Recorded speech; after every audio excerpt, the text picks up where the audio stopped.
It's a misunderstanding at a heat of the moment হয়তো বা এরকম একটা misunderstanding হয়েছে, but thanks to the team owners যারা আমার পিছে দাঁড়ায় আছেন দুজনই, ওনারা আমার সাথে কথা বলছেন অ্যান্ড বিসিবি থেকেও আমার সাথে কথা বলছে একটু। বা সেটা মিসআন্ডারস্ট্যান্ডিং, যে ট্রেনিংয়ে ফ্যাসিলিটি ছিল না বলে যে ইকুইপমেন্টগুলো দরকার হবে আমি তখন পাইনি, মানে হিট তখন আমার একটু মেজাজ খারাপই হয়েছে আসলে। তো আমার সাথে একটু হয়তো বা মিসবিহেভ করে ফেলছে আর কি।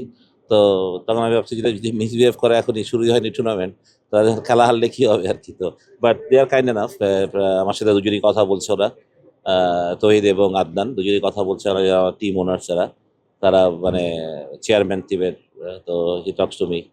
তো মানে it's just misunderstanding, nothing else. কেন আমাকে ফোন করছিল আমি জানি না, মানে কত ফোনটা ধরেই আমি তাকে বললাম যে প্র্যাকটিসের ইকুইপমেন্ট এগুলো রেডি রাখার, কারণ সে একসময় ছিল, তার লজিস্টিকটা তার হাতেই ছিল। তারপর এনারা দ্রুত অ্যাকশন নেয় যখন বিসিবি থেকে বলা হয়।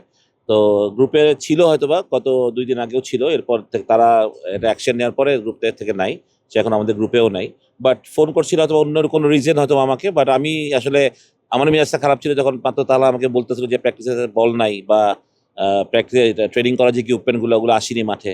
তাহলে আমি জিজ্ঞেস করলাম, ভাই এগুলো কার আন্ডারে দিচ্ছ? এগুলো তো কোচিং আন্ডারে তুমি দাও না এগুলো। এটা নিয়েই আর কি একটা মানে মিসআন্ডারস্ট্যান্ডিং হয়েছে আমার সাথে। তো হিট অফ দ্য মোমেন্ট হয়তো বা আমার রাগ উঠে গেছিল আসলে, সত্যি কথা বলতে গেলে এটাই। আমাকে যখন বিসিবি জানায় এটা আমি রাখতে পারবো না 17 তারিখে, এ মাসের 17 তারিখে।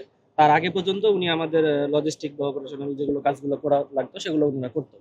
তো আমাকে বিসিবি জানানো মাত্রই তাকে আমি 17 তারিখ। আমি জানি না what reasons he call me, but ফোনটা ধরেই আমি মানে আমি বলছি যে বল আসে নাই কেন, বিকজ আমি জানতাম হি ওয়াজ আর অপারেশনাল। বিকজ এই কাজটা যে যারা এখন আমাদের ম্যানেজার হয়েছেন বা লজিস্টিকে আসছেন, তারা জিনিসটাকে ঠিকমতো বুঝে নেয় নাই মনে হয়। তারাও নতুন, তাদের একটু সময় লাগছে, এরাও নতুন নতুন টিম মানে। তো আমার তার উপরে একটু রাখছিল যে বলটা কেন আসে নাই বা জিনিসগুলো কেন আসে নাই এই জন্য। কিন্তু সে কেন ফোন করছে I don't know. I charge ডিম যে কেন এগুলো আসে নাই, এবং সে তখন একটু আমার সাথে মিসবিহেভ করছে, যার জন্য আমার রাগ উঠে গেছিল সত্যি কথা বলতে গেলে।